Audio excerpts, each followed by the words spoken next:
గురువుగారు నమస్కారం. ఒకసారి పాండవుల వైపు ఉన్న సేనా సముద్రాన్ని చూడండి. ఆ సైన్యం ముందు గొప్పగా నిలబడి ఉన్న పాండవుల సర్వ సైన్యాధ్యక్షుడు ధృష్టద్యుమ్నుని చూడండి. ఆయన ఎవరో కాదు, తమరి శిష్యుడే. తమరే అతనికి విలువిద్య నేర్పించారు. తమరే ధృష్టద్యుమ్నుని మహాబుద్ధిమంతుడు అని పొగిడేవారు. కానీ ఆచార్య, ఆయన మీ బద్ధ శత్రువు, ద్రుపదుని కుమారుడు అని మర్చిపోకండి.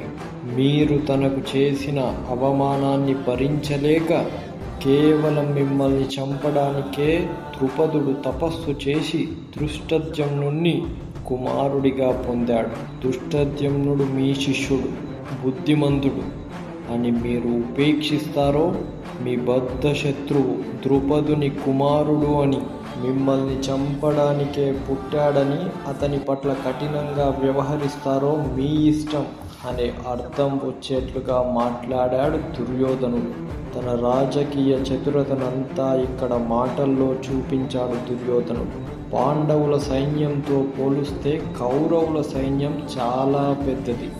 కానీ పాండవుల పక్షాన ధర్మానికి ప్రతినిధి అయిన కృష్ణుడు ఉన్నాడు. కానీ దుర్యోధనుని పక్షాన అధర్మం మాత్రమే ఉంది. భీముడికి బాలుడిగా ఉండగానే విషం పెట్టాడు.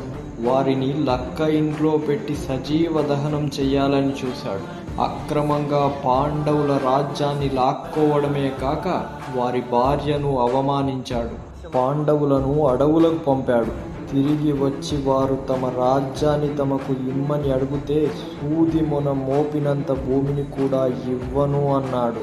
ఇవన్నీ అధర్మమని, అధర్మం తన పక్షాన ఉందని దుర్యోధనునికి తెలుసు. అందుకే దుర్యోధనుడు అభద్రతాభావంతో ఉన్నాడు. తమ కంటే చిన్నదైన పాండవుల సైన్యం పెద్ద భూతంలా కనిపిస్తుంది దుర్యోధనునికి. అందుకే ద్రోణాచార్యునితో దుర్యోధనుడు గొప్పదైన పాండవుల సైన్యాన్ని చూడండి అని అన్నాడు. మనలో కూడా ఎంత ఎక్కువ ధనం, ఆస్తి, పదవులు ఉంటే అంత అభద్రతాభావం ఉంటుంది.